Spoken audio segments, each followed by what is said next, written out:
क्या आपको पता है बॉलीवुड में गिव एंड टेक का रूल जो अगर फॉलो नहीं करता है तो फिर उसको बॉलीवुड से निकाल दिया जाता है, बॉयकॉट कर दिया जाता है और मूवीज़ मिलना बंद हो जाता है। फिर वो फिल्मों में काम नहीं कर सकते हैं और ये सब वुमेन्स के साथ ही होता है, फीमेल एक्ट्रेस के साथ। Welcome to the semi script. Let's talk about Bollywood dark secrets. एक ऐसा सीक्रेट है जब भी कोई एक्ट्रेस या फिर एक्टर इस टॉपिक पे बात करना चाहता है या फिर वॉइस उठाता है अपनी, तो उसे फिल्मों में काम मिलना बंद हो जाता है और या फिर वो बचता ही नहीं है। कास्टिंग काउच का नाम तो आपने सुना ही होगा, पर आपको ये पता है कास्टिंग काउच के लिए जो भी कोई एक्टर या एक्ट्रेस वॉइस उठाता है तो उसका करियर ही डिस्ट्रॉयड हो जाता है। पर इसका मतलब ये नहीं है अगर कोई एक्टर या एक्ट्रेस कास्टिंग काउच के लिए अगर बोला नहीं है या फिर नहीं बोल रही है तो इसका मतलब उनके साथ नहीं हुआ था। नहीं भी फेमस सेलिब्रिटीज़ होते हैं या फिर नेपो किड होते हैं, वो भी इस सब से गुजरते हैं, पर वो कभी भी इसके लिए वॉइस नहीं उठाते हैं और ना ही कुछ बोलते हैं, बिकॉज अगर वो बोलेंगे तो उन्हें पता है उनको काम मिलना बंद हो जाएगा, उनकी मीडिया में इंसल्ट भी तो होगी। 2004 में इक्वाडोर में मिस इंडिया का खिताब जीतने वाली सिर्फ 20 साल की लड़की जिसका नाम था तनुश्री दत्ता, जो बिहार से बिलोंग करती थी और उन्होंने बहुत कम एज में बॉलीवुड में अपना एक अच्छा खासा करियर बना लिया था।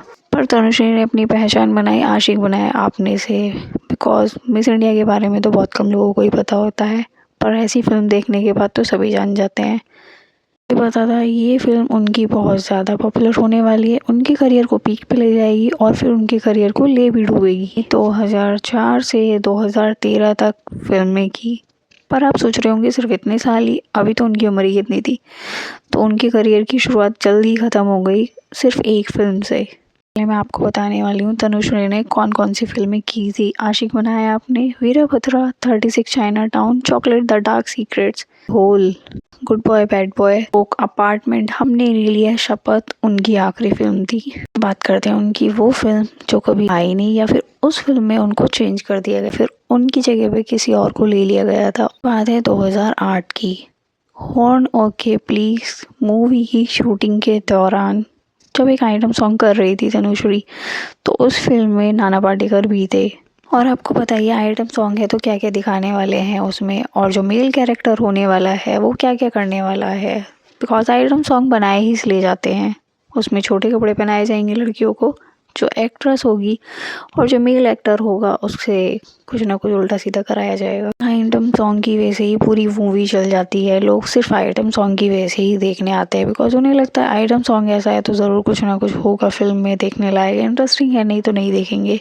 और अभी सिर्फ यही रह गया है फिल्मों में। तनुश्री गणेश आचार्य जी के साथ डांस प्रैक्टिस कर रही थी और उन्होंने बताया काफ़ी इंटरव्यूज़ में उस टाइम पे नाना पाटेकर जी का शॉट नहीं था, पर फिर भी वो बीच में आ रहे थे और आपको कुछ क्लिप्स मिल भी जाएंगी सोशल मीडिया पे, बहुत जगह हैं। नाना पाटेकर जी ने उनको डांस प्रैक्टिस के दौरान कुछ गलत तरीके से टच करने की कोशिश की, हरेश करने की कोशिश की, और जो उन्हें अच्छा नहीं लगा और उन्होंने बताया वो किसी न किसी तरीके से उनको टच कर रहे थे और उठा उठा के इधर उधर फेंक रहे थे, और डायरेक्टर वगैरह सारी टीम देख रही थी पर कोई भी रोक नहीं रहा था। फिल्म सॉन्ग होता है या फिर कोई ऐसा सॉन्ग होता है जिसमें कुछ ऐसे सीन्स दिखाए जाने वाले हैं, दो पार्टनर क्लोज दिखाने वाले हैं, तो एक्टर अपनी मर्ज़ी से कुछ भी कर सकता है, डायरेक्टर कभी भी नहीं रोकता है। मतलब जो उसकी डिज़ायर होती है ना वो उस सॉन्ग में पूरी कर सकता है और डायरेक्टर कभी भी नहीं रोकता है, तो ये भी कास्टिंग काउच का ही पार्ट होता है।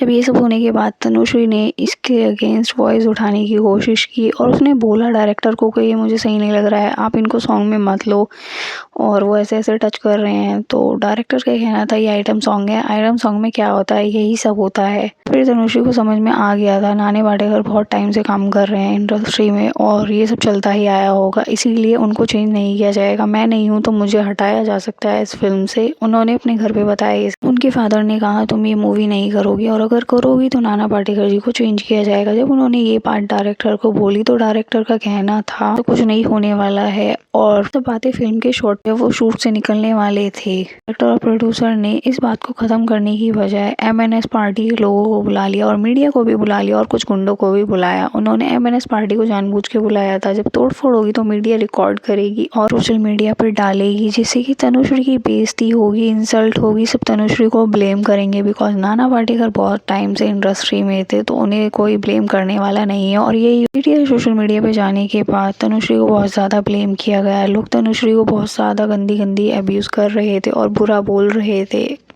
कोई भी तनुश्री को सपोर्ट नहीं कर रहा था। और तो और फिर उनको इस चीज़ से भी लिंक किया जा रहा था, जब तुम खुद अपनी मर्ज़ी से ऐसे-ऐसे रोल करती हो, आशिक बनाया में तुमने ऐसे-ऐसे रोल किए थे जब तुम्हें शर्म नहीं आई थी, अब तुम्हें बुरा लग रहा है और वो तुम्हें टच क्यों करेगा? अग्निहोत्री का कहना था उन पे फ़ॉल्स एलिगेशंस लगाए गए हैं और उनकी टीम पे, जिसमें कि नाना पाटेकर भी आते हैं। वो तनुश्री ने बताया कैसे विवेक अग्निहोत्री कास्टिंग काउच के लिए लड़कियों को बुलाते थे और शादीशुदा होने के बाद भी वो अपनी वाइफ को टाइम नहीं देते थे। तो ये वाइफ को ना पता हो पायल जोशी, ऐसा तो हो ही नहीं सकता, बिकॉज यार ये डायरेक्टर और प्रोड्यूसर इन सब की वाइफ को पता होता है इनके काली चिट्टे, इनके हस्बैंड क्या करते हैं, पर तब भी वो रहती हैं बिकॉज वो अर्न भी तो ज़्यादा करते हैं ना, इसीलिए। 2019 में पुलिस ने इस केस को ख़त्म कर दिया, ये बोल के फेक एलिगेशंस लगाए गए हैं और जेलसी निकाली जा रही है, बस कुछ नहीं है। तनुश्री आज भी वुमेन सपोर्ट के लिए खड़ी है और आज भी वो कास्टिंग काउच या फिर जो भी ये गलत काम होते हैं इन सब के लिए आवाज़ उठा रही है। और कास्टिंग काउच सिर्फ यही नहीं होता, प्रियंका चोपड़ा तक यहाँ से गुजर चुकी हैं। उन्होंने बताया एक इंटरव्यू में, जब वो नई नई आई थी, फिल्म की शूटिंग चल रही थी, तब डायरेक्टर का कहना था एक्ट्रेस को इतने छोटे कपड़े पहनाने हैं जितने छोटे कि मतलब उनकी दिखनी चाहिए। प्रियंका का ये कहना था उन्हें ये वर्ड बोलने में भी शर्म आ रही थी और उस टाइम पे डायरेक्टर ने हिंदी में वर्ड बोला था ये, और एक बार नहीं 4-4 बार बोला था उनके फेस पे। उनको देखने के लिए लोग जब ही आएंगे जब एक्ट्रेस के छोटे कपड़े होंगे, अगर नहीं होंगे तो फिर कौन ही देखेगा, इसलिए इतने छोटे कपड़े पहनाओ, अंदर के कपड़े तक दिखने चाहिए।